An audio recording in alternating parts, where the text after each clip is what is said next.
Ok, donc, deux motivations pour reparler du chèque emploi service universel. C'est un REX personnel. J'ai déjà parlé de l'outil à certaines personnes, on m'avait demandé d'en parler plus en détail. Et il y a aussi tout à la fin l'exploration de la piste pour utiliser des titres spéciaux de paiement, ce qu'on appelait le CESU préfinancé par l'employeur. C'était dans la réflexion sur, tiens, il y a des gens qui ne peuvent pas venir à des événements d'agence le soir, comment financer un moyen de garde. Donc c'est une des possibilités. Voilà, c'est les deux motivations. Alors, le CESU, c'est pas facile à lire. C'est un service de l'URSSAF qui permet de faciliter un salariat à domicile. Ça facilite les démarches et ça permet de débloquer du crédit d'impôt. Si c'est trop petit, de toute façon, je vais lire les éléments. Ça apporte, quand on veut faire ça apporte deux garanties. Une garantie à l'employeur, c'est-à-dire vous, de l'égalité. C'est pas du salariat divisé, c'est pas du black. Et pour l'employé, donc la tierce personne que vous faites venir à votre domicile, c'est une couverture sociale, assurance maladie, chômage, congé payé, retraite. Ça se base sur du déclaratif, c'est un usage ponctuel ou régulier, comme on veut, et c'est pour quelqu'un qui est là en temps partiel ou à temps complet. Les utilités, ça peut être pour vous, pour faire des activités de musique artistique, de peinture, un cours à domicile que vous suivez. Ça peut être aussi pour l'entretien de la maison, des tâches ménagères, jardin, bricolage. Ça peut être pour vos enfants, soutien scolaire, garderie. Voilà. Il y a d'autres tout ce qui rentre autour du service à la personne. Si vous avez un parent chez vous qui est en difficulté, et ben voilà, vous pouvez aussi rémunérer quelqu'un qui s'occupe de cette personne grâce au CESU. J'y vois un autre intérêt, c'est plus le côté féministe, c'est que si je vous demande d'imaginer une personne de visiteur dans votre tête, est-ce que vous visionnez plutôt une femme ou un homme? C'est quand même quelque chose qui fait souvent appel à des femmes. Et c'est dommage que le premier réflexe qu'on leur donne, c'est d'accepter un boulot noir. Voilà. En termes d'estime de soi et de reconnaissance du métier du soin à la personne, c'est pas terrible. Donc c'est un moyen de régulariser la situation du point de vue du fisc et puis aussi vis-à-vis de l'estime de soi de la personne qui est en face. Alors, comment ça fonctionne? Il faut se créer un compte employeur, donc on parle toujours de vous. Faire une première déclaration, de dire voilà, telle personne a travaillé tant de temps et à tel tarif horaire pour moi. Et une fois que cette première opération est faite, la personne reçoit un identifiant CESU, peut créer son compte et du coup, si chaque personne renseigne ses coordonnées bancaires, ensuite à la prochaine déclaration, les transferts d'argent se font tout seuls. Je reviens là-dessus. Donc, pour créer un compte employeur, vous avez besoin de renseigner votre identité, date de naissance, l'adresse de l'emploi où ça se passe, parce que faut que la personne soit. Il y a des questions d'assurance derrière. Et mot de passe. C'est quoi le nom du site? Alors, je l'ai mis au tout début, c'est cesu.ursaf.fr. Pour déclarer donc. Vous allez déclarer, bon là le sujet c'est la garderie, donc le ou la babysitter, en renseignant ses coordonnées et l'emploi, la raison pour laquelle vous l'employez. Et par défaut, il y a 10% de congés payés qui vont être intégrés dans ce contrat. On peut faire quelque chose de spécifique si vous avez l'espace 32 heures par mois. Grosso modo, en général, pour du listing, on est plutôt sur ce type d'emploi-là. Et donc, ces informations, ça va être utilisé par le CESU, par l'URSSAF, pour transmettre à la personne à la fin sa fiche de paye et voilà son identité CESU. Ensuite, chaque mois, vous allez sélectionner la personne salariée en question, dire que voilà, sur la période de mars 2023, accompagnement et garde d'enfants, ça a été 4 heures à 10 euros de l'heure. Et donc, le total, le salaire net que la personne va recevoir, ça va être 40 euros. Et cette première déclaration affecte un numéro de CESU à la personne. Voilà.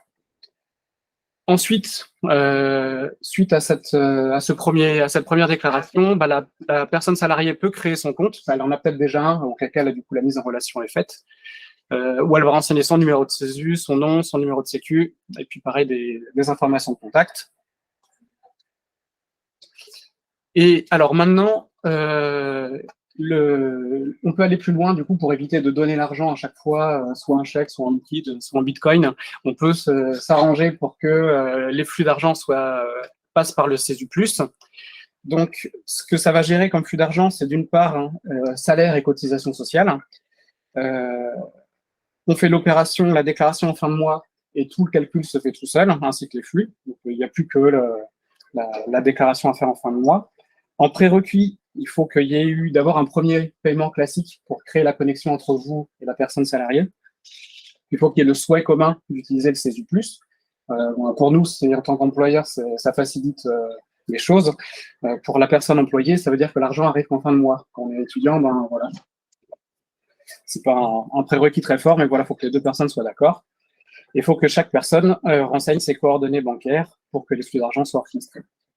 Ensuite, il y a l'option immédiate, l'option avance immédiate qui permet d'avoir le crédit d'impôt tout de suite intégré dans le mois. Ce qui fait que ça va réduire ce qui va être prélevé sur votre compte. Sinon, il y a toute l'année qui s'écoule, tous les salaires que vous versez, et seulement en fin d'année, le crédit d'impôt qui arrive. Voilà. Alors, donc là, je vais parler argent, cotisation et crédit d'impôt. Donc, le salaire net, c'est ce que vous déclarez, les 4 heures à 10 € de l'heure, par exemple. Le salaire brut, c'est le salaire net plus les cotisations sociales. Et du coup, le calcul est fait par le CESU en fonction de l'information. Voilà, est-ce que c'est garde d'enfants, est-ce que c'est cours à domicile. Voilà, le calcul est délégué. Vous n'avez pas à vous dire est-ce que j'ai bien fait des choses, est-ce que je suis dans la légalité. Et le crédit d'impôt qui correspond à ça, c'est la moitié du salaire brut. Donc, le salaire net plus les cotisations, ça fait une certaine somme. Et la moitié de ça, ça va venir en crédit d'impôt dans la limite de 6 000 € de crédit d'impôt, c'est-à-dire 12 000 € de salaire payé. C'est quand même pas mal de garde d'enfants. Et donc, sur un exemple de 4 heures de garde d'enfants à 10 € de l'heure, ça fait un salaire net de 40 €. Il y a 11,26 € de cotisations qui sont calculées par l'URSSAF. Donc, le salaire brut, c'est 51,26 € et le crédit d'impôt, c'est 25,63 €. Ce qui fait qu'à la fin, il ne vous en aura coûté que l'autre moitié, c'est-à-dire 25,63 € pour les 4 heures de babysitting, soit 6,41 € de l'heure au lieu de 10 €. Lors de la présentation, je m'étais trompé dans le calcul. Merci Sylvain d'avoir relevé mon erreur. Reprenons. Alors, pour le CESU préfinancé, donc cette fois-ci, la big picture se complique un petit peu parce qu'il y a l'organisme financeur. Là, dans le contexte, ce serait Zenica, mais ça peut être aussi le CE. Donc, c'est peut-être quelque chose à voir aussi pour les... en faisant le diaporama, je me suis dit, tiens, peut-être que le cadeau qu'on a en fin d'année, ça pourrait peut-être être aussi du CESU préfinancé. Mais voilà. Donc voilà, l'organisme financeur vous rémunère avec des titres spéciaux CESU, donc vous donne voilà, du CESU préfinancé. Vous, en tant qu'employé Zenica, vous êtes employeur via le CESU d'une personne salariée. Vous allez déclarer les titres que vous avez reçus de Zenica, vous allez déclarer leur consommation via votre espace CESU. Et le salarié CESU, lui, reçoit les titres spéciaux et lui, il a un délai pour se faire échanger contre de l'argent, aussi via une interface. Voilà comment ça fonctionne dans l'ensemble. Les règles du jeu, pareil, il faut que nous, en tant qu'employés Zenica, on accepte qu'une partie de notre rémunération vienne en titre préfinancé. L'organisme financeur, donc Zenica, peut choisir de dire ces titres-là, vous pouvez les utiliser pour tout, ou alors seulement pour la garde d'enfants du soutien scolaire. Je donne juste l'information. Et faut savoir que les titres sont millésimés, c'est-à-dire que c'est un peu comme vos titres, ce qu'il y a sur votre carte restaurant Swile. Ils ne sont pas remboursables s'ils ne sont pas utilisés. Alors, il y a une période d'échange jusqu'au 31 janvier de l'année suivante pour dire mes titres CESU, convertissez-les-moi pour l'année prochaine. Voilà, donc grosso modo, c'est ça. En fait, faut les utiliser. C'est-à-dire qu'on ne peut pas les recevoir de Zenica et les échanger directement contre de l'argent. C'est vraiment pour être utilisé dans le cadre de ce dispositif pour soutenir l'aide à la personne et puis la régulation du travail. Voilà, donc en conclusion, c'est un outil qui est plutôt simple et pratique pour un service de l'URSSAF. Moi, je trouve qu'à utiliser mois par mois, voilà, ça me prend 5 minutes. Ouais, voilà. Utile, éthique et fiscalement intéressant. Le CESU, ça peut aussi être utilisé pour faire l'ordre du ménage ou On vient de jardin ou autre chose. Ouais. C'est pas une action. Voilà pour moi. Tu as discuté ou tu t'es synchronisé avec la DRH sur ce sujet-là? Là, c'est vraiment de la part, moi, je voulais vraiment présenter le CESU indépendamment de Zenica, et juste à la fin, il y a comment est-ce que ça pourrait, avec plein de guillemets, des pincettes et tout ça, être utilisé. Elle vient, je crois qu'elle vient le 24 mars, dans pas longtemps, Florence. À ma connaissance, le CESU n'est pas exécuté, n'est pas utilisé chez Zenica. Pourquoi? Je pense qu'il y a un coût, en fait, comme faire remarquer Sylvain, il y a un coût important. Donc, à ma connaissance, aujourd'hui, le CESU n'est pas possible chez Zenica.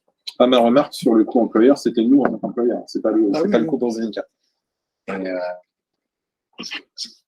n'ai pas d'informations parce que malheureusement, elle était absente ces derniers jours. Je n'ai pas pu, je lui ai dit, je n'ai pas besoin. Mais à ma connaissance, ce n'est pas un système qui est utilisable chez nous. Il doit y avoir de bonnes raisons pour, mais je ne les connais pas.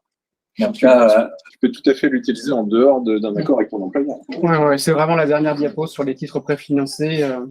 Et parce que là, le CESU en l'état, ma babysitter, elle sait juste que je déclare juste qu'elle a travaillé tant d'heures par mois. On n'est pas en mesure de faire la différence entre des heures qui tomberaient sur un temps Zenica et des heures où c'est juste du temps de couple pour moi. Du coup, par rapport, le CESU déconnecté de Zenica, c'est pas mobilisable là s'il n'y a pas de titre préfinancé. Voilà.